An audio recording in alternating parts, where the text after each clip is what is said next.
عرض میکنم خدمت دوستان تریدر. امیدوارم که روز خیلی عالی رو شروع کرده باشید. میریم برای گزارش بازار لندن. بازار لندن به تازگی باز شد، چند دقیقه هستش. جفت ارزهای یورو دلار، پوند دلار و طلا رو بررسی میکنیم تا ببینیم که بازار رو چطور میتونیم امروز آنالیز بکنیم و به پوزیشن های خودمون نزدیک بشیم. بریم ببینیم. خب در جفت ارز یورو در برابر دلار هستیم و میخوایم که در تایم فریم روزانه این جفت ارز رو مورد بررسی قرار بدیم تا ببینیم که چطور میتونیم به پوزیشن های خودمون بهتر نزدیک بشیم. در تایم فریم روزانه سقف، جهت و کف ما در اینجا قرار داره و نوسانات رو در این ناحیه داریم دنبال میکنیم. ساختار داخلی ما در اینجا قرار داره و همونطور که میبینید ساختار داخلی هم رو به پایین هستش. بنابراین با توجه به وجود این فیجی از قیمت گرفته شده، ما فقط در این ناحیه یک دمندی رو داشتیم که در تایم فریم روزانه و در تایم فریم 4 ساعته کار کرده و قیمت رو به سمت بالا حرکت داده. در اینجا نقدینگی زیادی موجود هست. البته که این نقدینگی گرفته شده از قیمت نتونسته یک اینترنال رو در بالا تشکیل بده و همچنان قیمت رو ما به سمت پایین داریم دنبال میکنیم. خب سناریوهایی که در تایم فریم دیلی داریم میتونیم این رو داشته باشیم که خب با توجه به اینکه این سوپلای در تایم فریم دیلی داره کار میکنه و نوسانات قیمت رو روی پایین هدایت میکنه و عدم وجود نقدینگی کافی در اینجا در این تایم فریم قیمت نفوذ خودش رو به سمت پایین زیاد بکنه و ما ببینیم که مجددا این سطح از قیمت تاچ بشه و حالا باید ببینیم که این نقدینگی اینجا براش کافی هست که به سمت بالا حرکت بکنه یا نه نفوذ خودش رو بیشتر میکنه و یک دمندی که از قبل از تایم فریم ماهانه اینجا وجود داشته رو عملا یک فیر ریاکشن اینجا ایجاد میکنه و خب این دمند برای ما از دست رفته میشه و میتونیم نفوذ قیمت رو به سمت پایین بیشتر دنبال بکنیم. و اگر بخوایم قیمت رو به سمت بالا دنبال بکنیم باید منتظر یک تغییر ساختار داخلی باشیم در اینجا که قیمت این ساختار رو تغییر بده، در برگشت بر روی یک دمند فرش نوسانات رو به بالا دنبال بکنیم. به تایم فریم 4 ساعته میریم. در تایم فریم 4 ساعته خب با توجه به اینکه در این تایم فریم هم ما سقف و کف قیمتمون و جهت قیمتمون همچنان رو به پایین هست، این سقف، این جهت و تغییر ساختار و این هم کف قیمتمون، نوسانات رو داریم با توجه به رسم نهایی اکولیبریومی که اینجا داشتیم داریم در این حد فاصل دنبال میکنیم. اکولیبریوم ما اینجا قرار داره و خب در مسیر قیمت ما افیجی داریم، این افیجی رو داریم، دمند داریم، دمند تایم فریم 4 ساعته که البته داخل خودش سویپ هم داره و دمند تایم فریم دیلی هم که موجود هستش. خب پس اگر بخوایم به سمت پایین دنبال بکنیم باید منتظر باشیم که این اینترنال به سمت پایین شکسته بشه، در برگشت بر روی یک سوپلای فرش قیمت رو به سمت پایین دنبال بکنیم. در غیر این صورت منتظر این میمونیم که قیمت از همین ناحیه‌ای که روش داره عکس العمل نشون میده قبل از شکستن این ساختار اینترنال نوسانات خودش رو به سمت بالا ادامه بده و این دمند عملا برای ما کار بکنه و قیمت رو به سمت بالا دنبال بکنیم. به تایم فریم 15 دقیقه میریم و نوسانات رو در تایم فریم 15 دقیقه مورد بررسی قرار میدیم. خب در تایم فریم 15 دقیقه هم همونطور که میبینیم سقف، شکست ساختار و کف قیمتمون در اینجا قرار داره و نوسانات رو داریم در این حد فاصل دنبال میکنیم. این ناحیه اکولیبریوم ما هست و این تا اینجا قیمت رو میتونیم که برای گرفتن تخفیفات لازم دنبال بکنیم و حداقل جایی که بتونیم قیمت رو پیش ببریم اینجا هستش که با توجه به اینکه فیر ولیو در اینجا اعمال میشه به قیمت خب میتونیم قیمت رو به سمت پایین دنبال بکنیم و البته در جهت تایم فریم های بالاتر 4 ساعته و دیلی. پس همه چی حاکی از اینه که نوسانات رو به پایین هستش. خب اگر بخوایم تو تایم فریم 15 دقیقه نوسانات رو به پایین دنبال بکنیم اولین چیزی که باید برای ما اتفاق بیفته خب این هستش که این 4 ساعته بشکنه و این دمند 4 ساعته که همین الان هم بله شکست و خب ما میتونیم این رو با توجه به یه سری به دوباره به تایم فریم 4 ساعته بزنیم. و خب اینجا شکست اتفاق افتاد و ما در حال حاضر با توجه به این سویپی که اینجا داشتیم دیدیم که حداقل یک چنج کاراکتر به بازار اعمال شد. این دمند از بازار گرفته شد و خب ما در حال حاضر این سوپلای رو داریم که یک سوپلای سویپ فیلیپ هم هست و قیمت میتونه در برگشت به این سوپلای عکس العمل های خودش رو نشون بده. البته که یه FVG میتونه اینجا این رو برگردونه و ما میتونیم در تایم فریم های کوچکتر این برگشت رو همراه قیمت باشیم و خب باید اینجا تاییدیه بگیریم از قیمت. بریم مجدد تو تایم فریم 15 دقیقه تا ببینیم که خب چیکار میتونیم تو تایم فریم 15 دقیقه بکنیم. این کیبوردم قطع و وصل میشه و آره خب یک بار دیگه بله خب درست شد. بریم تو تایم فریم 15 دقیقه. خب همونطور که میبینیم این رو دیگه نداریم گرفته شده، این رو نداریم گرفته شد از قیمت و خب چنج کاراکتر به بازار در تایم فریم 4 ساعته اعمال شد و نوسانات رو به پایین در حال حاضر دنبال میکنیم. این رو هم میتونیم بیاریم بذاریمش روی این کندل این سایت بار و خب در حال حاضر این هم از بازار گرفته شد، این هم گرفته شد و خب این رو داریم در حال حاضر و بعدی ها هم که اینجا و اینجا و همینطور اینجا هستش. اینا تمام دمندهای فرشی هستش که قیمت میتونه روش عکس العمل های خودش رو نشون بده. خب در تایم فریم 15 دقیقه ببینید دوستان ما در حال حاضر چی داریم. همیشه باید این رو در نظر داشته باشیم که خب ما چی داریم. ببینید نوسانات رو که همینطور که گفتم در اینجا داریم دنبال میکنیم. اکولیبریوم ما هست، ناحیه دیسکانت ما اینجا قرار داره و میتونیم نوسانات قیمت رو تا اینجا برای خودمون تعریف بکنیم و بعد بخواد اگر قیمت بخواد در جهت مخالف روند اصلی حرکت بکنه از اینجا حرکت بکنه.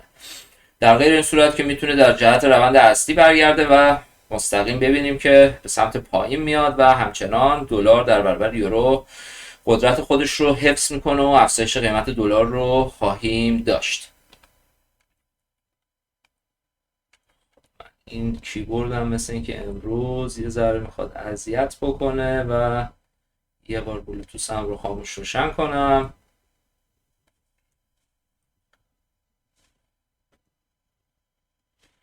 خب بریم برای ادامه بحث. بله خب قیمت میتونه به این نواحی عکس العمل نشون بده و خب در نهایت هم یک دمند 4 ساعته ای رو داریم اینجا که سویپ فیلیپ هم هست و میتونیم انتظار داشته باشیم که قیمت نفوذ خودش رو تا این منطقه زیاد بکنه و بعد بخواد حرکات خودش رو به بالا ادامه بده. البته که این رو هم میدونیم که من یک فیبوناچی هم بندازم روی این که ببینید الان در حال حاضر کاملا گرفته شده و خب ما سطوح برگشتمون رو هم داریم میبینیم. سطوح سطح 705 یا 70% فیبوناچی میتونه اینجا قیمت برگشتی رو به سمت بالا داشته باشه و خب روی یکی از این سوپلای ها قیمت رو به سمت پایین دنبال بکنیم. در حال حاضر قیمت با توجه به مومنتوم حرکتی که داره همه چیز گویای این هستش که روی پایین داریم قیمت رو دنبال میکنیم و منتظر این هستیم که در یک برگشت یک سوپلای فرش و قیمت به سمت پایین معاملات خودمون رو انجام بدیم. بریم روی پوند در برابر دلار و خب پوند رو هم ببینیم بررسیش بکنیم تا از بازار جا نمونیم. بازار لندن 20 دقیقه هستش به تایم ترکیه شروع شده و خب همونطور که میبینیم لیکویدیتی بالا رفت و خب قیمت در حال حرکت هستش با توجه به اینکه سشن نیویورک، سشن لندن، عذرخواهی میکنم، سشن لندن در ابتدای باز شدن سشن مقدار لیکویدیتی بالا هستش. ترجیح من بر این هستش که در ابتدای ساعت‌های اولیه سشن لندن معاملات خودم رو باز نکنم، چرا که دوست ندارم جزئی از نقدینگی باشم، چرا که شما وقتی جزئی از نقدینگی هستید امکان حرکات یهویی بازار زیاد هستش و امکان داره که به شما ضررهای زیادی رو وارد بکنه. پس بعد از باز شدن سشن لندن کمی صبر میکنیم بازار خودش رو پیدا بکنه و بعد وارد پوزیشن های خودمون میشیم. خب بیایم بر روی پوند رو همونطور که میبینیم پوند هم مشابه یورو در نزول هست و خب ماکسیموم دیسکانت خودش رو دیده و یک سوپلای تایم فریم 4 ساعته که سویپ فلیپ رو هم در خودش جای داده قیمت رو داره مجددا رو به پایین هدایت میکنه. یک دمندی رو ما اینجا از ساختارهای ساب استراکچر داریم که این ساختارها کوچکترین ساختارهای بازار هستند بر اساس استراتژی ما و خب میتونه جلوی قیمت رو این دمند ساب استراکچر بگیره یا اینکه نه قیمت بیاد و این رو رد بکنه و در برگشت ما مجددا قیمت رو به سمت پایین دنبال بکنیم. یک موضوعی که در ویدیوی قبلی هم بهش اشاره کردم تحلیل های فاندامنتال هست. دوستان توی ریاست جمهوری آقای ترامپ و بالاخص سال 2025 علاوه بر تایم فریم، علاوه بر تحلیل تکنیکال، میبایستی که ما تحلیل فاندامنتال رو هم لحاظ بکنیم، چرا که تحلیل فاندامنتال به نظر بنده و اساتید دیگه ای که باشون صحبت میکنم میتونه از ارزش بالاتری در این ریاست جمهوری آقای ترامپ برخوردار باشه و خب اخبار و اتفاقات دنیا تاثیر زیادی روی چارت بذاره. خب پس ببینید اگر بخوایم قیمت رو به بالا دنبال بکنیم این دمند ساب استراکچر باید جلو قیمت رو بگیره و ما بعد از تاییدیه در تایم فریم های پایینتر قیمت رو به سمت بالا ادامه بدیم یا اینکه قیمت بیاد و ما ببینیم که زیر این کندل کلوز میده و در برگشت از اینجا به سمت پایین همراه قیمت باشیم. بریم تایم فریم 4 ساعته و قیمت رو از تایم فریم 4 ساعته بررسی بکنیم.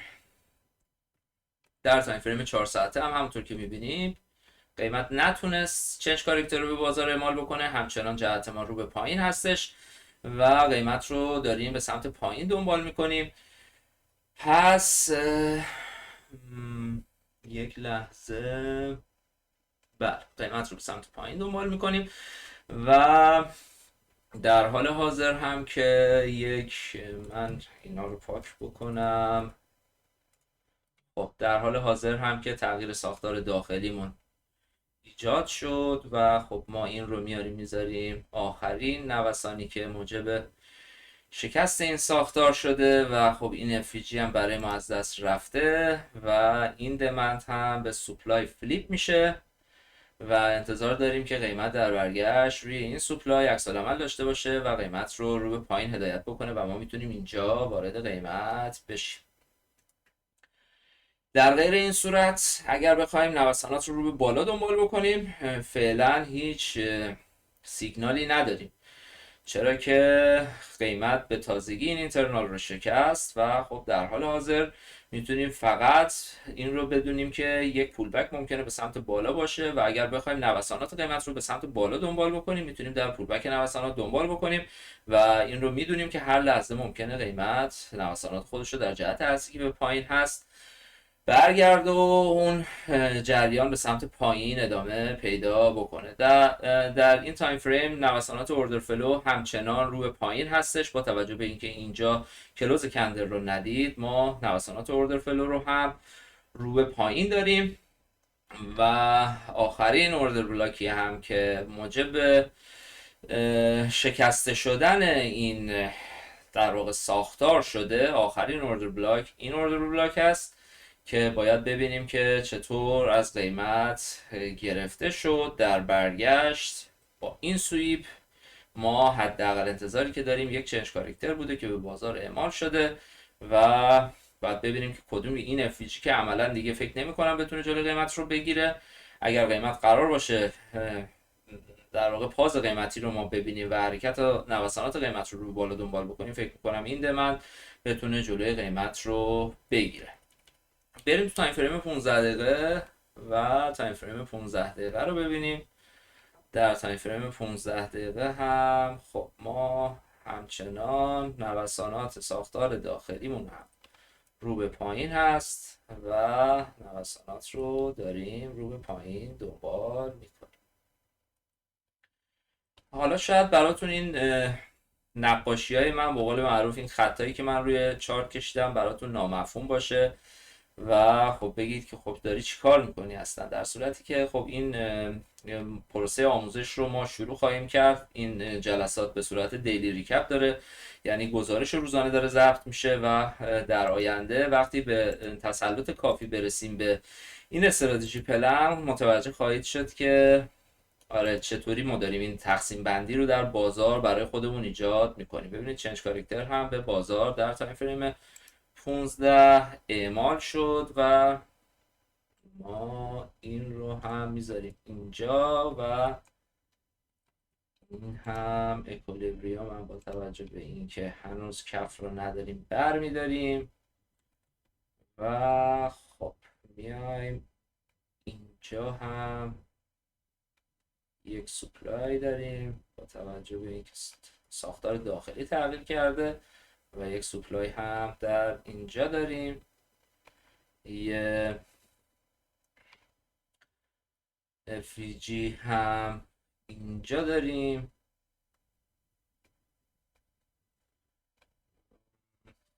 این رو هم من رسم بکنم. یه چند دقیقه بود که یه ذره از بازار جدا بودم، یه ذره عقب افتادم. این رو هم میاریم اینجا و این هم FVG ما هست. یه FVG هم اینجا داشتیم و یه FVG هم اینجا که اینا همه کار کردن. خب دوستان، همونطور که بررسی کردیم در تایم فریم 15 دقیقه به تازگی ما چنج کاراکتر رو دیدیم که به سمت پایین اعمال شد. خب بعد از اینکه ساختار قیمت میشکنه روند بازار برمیگرده و این برگشت رو میتونیم تا نواحی این سوپلای 4 ساعته دنبال بکنیم و بعد به سمت پایین نوسانات قیمت رو ادامه بدیم. البته که در تایم فریم های 5 دقیقه و 1 دقیقه از اینجا میتونیم رو به بالا با گرفتن تاییدیه لازم به سمت بالا و این نواحی قیمت رو دنبال بکنیم به صورت معاملات لانگ. و البته این رو هم میدونیم که خب در خلاف جهت روند داریم تجارت میکنیم و باید نوسانات رو یعنی در واقع نوسانات قیمت هر لحظه ممکنه که در جهت اصلی که به سمت پایین هست برگرده و باید حواسمون بسیار جمع باشه. خب این هم از پوند و میریم سراغ طلا و طلا هم بله اینجا 4 ساعت همون تغییر کرده و فیلیپ قیمت رو میبینیم.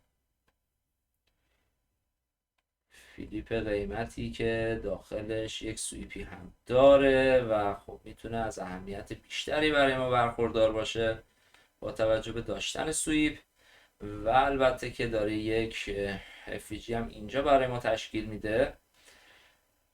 این رو هم اینجا و این رو هم یک لیکویدیتی H4 بذاریم. خب من دیلیشم ببینم. خب در تایم فریم دیلی طلا قیمت روند کاملا به سمت بالا هست.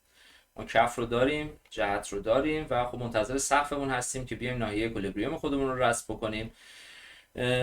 قیمت های دو یعنی 860 880 و 900 برای طلا از اهمیت ویژه‌ای برخورداره و خب باید ببینیم که قیمت با احتمال بیشتر به نظر بنده فکر میکنم به سمت پایین حرکت خودش رو ادامه بده و بر روی این FVG بخواد مجدد به سمت بالا حرکت بکنه. اگر به سمت بالا نخواهیم ادامه بدیم و بخوایم نوسانات رو به سمت پایین دنبال بکنیم، حداقل چیزی که باید ببینیم این هستش که این اینترنال تغییر بکنه، از بازار گرفته بشه، در برگشت روی یک سوپلای فرش نوسانات رو به پایین دنبال بکنیم. البته که با توجه به وجود دمند هایی که از تایم فریم های ماهانه و ویکلی و همینطور دیلی و 4 ساعته میبینیم این پایین نقدینگی توی این ناحیه بسیار زیاد هستش و به نظر من بعید به نظر میرسه که طلا بخواد این 2535 رو از قیمت بگیره با توجه به اتفاقاتی که توی دنیا داره میفته و خب طلا یک نقدینگی و یک پسندازی هستش از ذهن مردم در ذهن مردم. بعید میدونم که بخواد نوسانات رو به پایین شکل بگیره و ما بخوایم نوسانات قیمت رو به پایین دنبال بکنیم. پس در حال حاضر قیمت توی این تایم فریم نوسانات کاملا رو به بالا، الان توی سقف قیمت هستیم و در حال پولبک هست قیمت و خب ما با طلا اینجا کاری نداریم توی این تایم فریم. حداقل میریم تایم فریم 4 ساعته. تایم فریم 4 ساعته ما هم خب همونطور که میبینیم یک سویپ فلیپی اینجا اتفاق افتاد، چنج کاراکتر به بازار در ساختارهای داخلی اعمال شده. ما سقف ساختارمون رو یه مقدار، یعنی این سویپ فلیپ هم اگر گرفته بشه میتونیم سقف ساختار داخلیمون رو در سقف ساختار اصلیمون و بیس استراکچرمون رو در این بالا قرار بدیم که به نظر من این اتفاق خواهد افتاد. یعنی این میتونه برای ما یک ناحیه اکولیبریومی باشه که من این رو اکولیبریوم 4 ساعته و خب انتظار این رو داشته باشیم که قیمت بیاد و بر روی این دمند دیلی و 4 ساعته که اینجا هست و افیجی که اینجا هست برگرده و خب نوسانات رو مجدد رو به بالا دنبال بکنیم.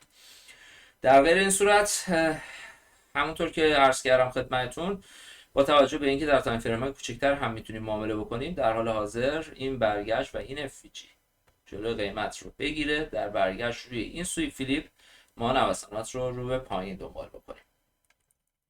میریم توی تایم فریم 15 دقیقه ببینیم که در تایم فریم 15 دقیقه چه اتفاقی افتاده. این چنج کاراکتر داده شد به بازار، من این رو هم بذارم اینجا و ساختار داخلیمون هم که عوض شده. ساختار داخلی 15 دقیقه ما هم میشه اینجا و این دمند هم به سوپلای فلیپ میشه و این ساختار بعدی تایم فریم 15 دقیقه و این هم سقفش و این یک سوپلای فرشی که قیمت میتونه بهش برگرد.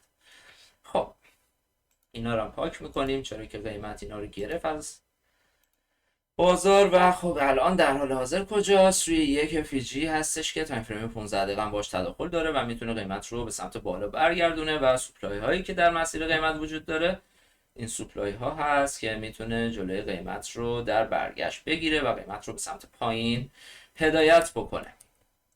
تمام ببینید یه دورنما وقتی نگاه میکنیم از قیمت، تمام شواهد و قرائن داره فریاد میزنه که من به سمت بالا هستم. یعنی تا زمانی که ما چنج کاراکتر رو از ساختار اصلی ندیده بودیم به سمت بالا بود، در صورتی که الان تو تایم فریم 15 دقیقه ساختار رو به پایینه ولی در 4 ساعته همچنان رو به بالاست. پس ما در پولبک تایم فریم 4 ساعته قرار داریم و این پولبک حداقل تا این ناحیه دیسکانتد میتونه نفوذ خودش رو داشته باشه. این نواحی میتونه برای ما از اهمیت ویژه‌ای برخوردار باشه و این هم از این رو هم پاک میکنم و تمام. خب دوستان، امیدوارم که گزارشی که خدمت شما بودم به کارتون بیاد.